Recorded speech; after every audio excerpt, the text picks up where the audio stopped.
ঘটনা ঘটেছিল গোটাটা জানবো। সরাসরি চলে যাব আমাদের প্রতিনিধি অনির্বাণ বিশ্বাসের কাছে। অনির্বাণ, শনিবার দিন হচ্ছে বিজেপি সরকারের শপথ গ্রহণ অনুষ্ঠান, আর তার আগে কালকে রাতে এরকম ভয়ঙ্কর ঘটনা।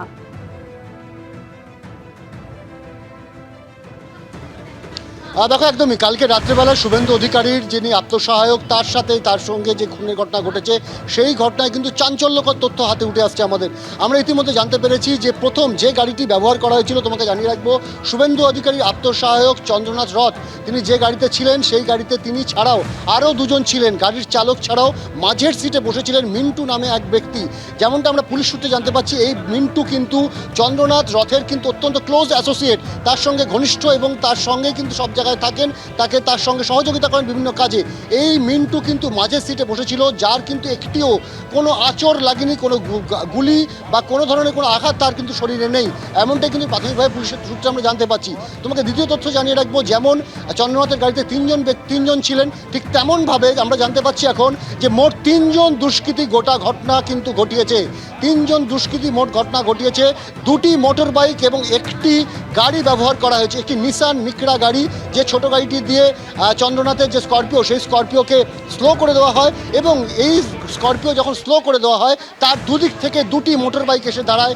সেই মোটর বাইক থেকে গুলি বর্ষণ করা হয় চন্দ্রনাথ এবং তার পাশে থাকা গাড়ির চালকের উপরে, এমনটাই কিন্তু আমরা পুলিশ সূত্রে এখনও পর্যন্ত জানতে পারছি। শুধু তাই নয়, এর পাশাপাশি আরও একটি উল্লেখযোগ্য তথ্য তোমায় দিয়ে রাখি, যে এই যে নিসান মিক্রা গাড়ি যেটি এই খুনের কাজে ব্যবহার করা হয়েছিল, সেই নিসান মিক্রা গাড়ি কিন্তু প্রথম 3:57 দোলতলা সাহারা ব্রিজের কাছে লোকেট করতে পেরেছে পুলিশ, এমনটাই কিন্তু আমরা জানতে পারছি। 3:57 দোলতলা সাহারা ব্রিজের কাছে এই নিসান মিক্রা গাড়িটা, সেটাকে কিন্তু লোকেট করা গেছে সিসি ফুটেজে। সেই সিসিটিভি ফুটেজ ইতিমধ্যে মধ্যমগ্রাম থানার পুলিশ এবং সিআইডির হাতে কিন্তু লেগেছে। তোমাকে জানিয়ে রাখবো, কিছুক্ষণ আগেই কিন্তু সিআইডির যিনি এডিজি সিআইডি রয়েছেন সুপ্রতিম সরকার, তিনি ঘটনাস্থলে এসেছিলেন। তিনি গোটা ঘটনা কিন্তু নিজে তদন্ত করছেন। গতকাল আমরা দেখেছি সিদ্ধিনাথ গুপ্তা, রাজ্য পুলিশের ডিজি, তিনি ঘটনাস্থলে চলে এসেছিলেন, এবং আজ সকালে আমরা দেখলাম যে এডিজি সিআইডি নিজে ঘটনাস্থলে এসছেন।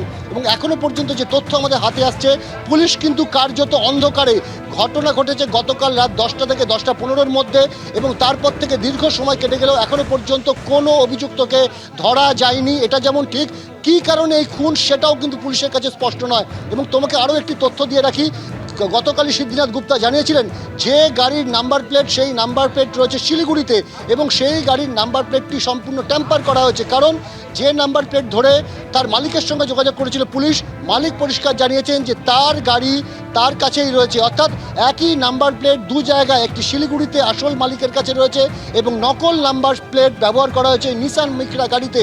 এবং এরপরে তোমাকে আরেকটা তথ্য দিয়ে রাখি, যে এই যে নিসান মিক্রা গাড়ি, অনেক সময় দেখা যায় যে পুলিশ তদন্ত করতে গিয়ে নাম্বার প্লেট যদি ভুল থাকে বা নাম্বার প্লেট যদি ট্যাম্পার করা হয়, সেক্ষেত্রে কিন্তু পুলিশ ব্যবহার করে তাদের পজ সফটওয়্যার, সেই পজ সফটওয়্যার ব্যবহার করতে গিয়ে তারা দেখতে পান যে গাড়িতে যে চ্যাচিস নাম্বার থাকে, চ্যাচিস নাম্বার সেই পজ সফটওয়্যারে ইউজ করলে সেখান থেকে গাড়ির নাম্বার বেরিয়ে আসে। কিন্তু এক্ষেত্রে দেখা যাচ্ছে যে গাড়িতে যতগুলি জায়গায় এই চ্যাচিস নাম্বার থাকার কথা ছিল, প্রত্যেকটি জায়গা ট্যাম্পার করা হয়েছে, কোথাও ঝালাই করে দেওয়া হয়েছে, কোথাও কিন্তু ঘষে তুলে দেওয়া হয়েছে।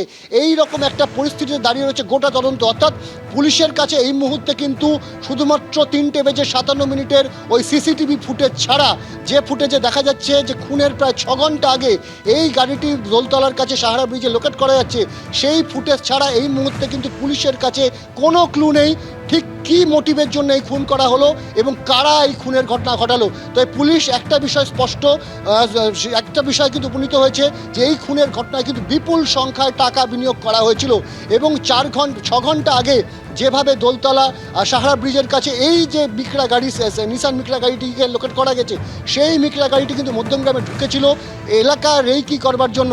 এবং আরও আমরা আমাদের তথ্য জানতে পারছি পুলিশ সূত্রে, যে যে দুটি বাইকে করে দুজন দুষ্কৃতী এসেছিলেন এবং নিসান মিক্রা গাড়িতে একজন দুষ্কৃতী ছিলেন, দুটি বাইক গোটা ঘটনা ঘটানোর পর সেই নিসান মিক্রা গাড়ির আততায়ী তিনিও আরও একটি বাইকে চেপে বসেন।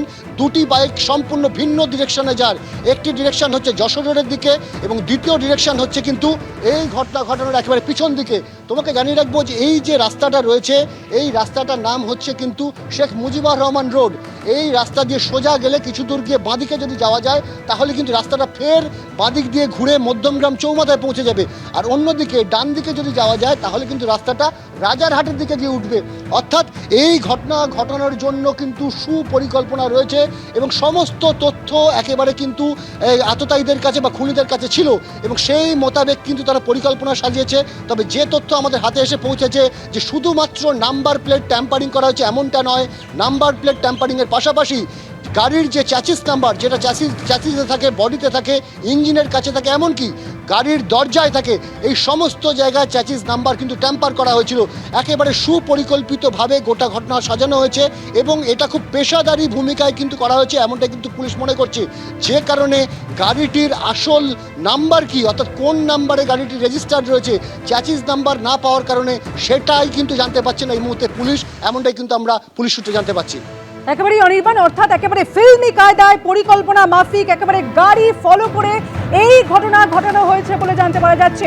এবিপি আনন্দ, এগিয়ে থাকে, এগিয়ে রাখে।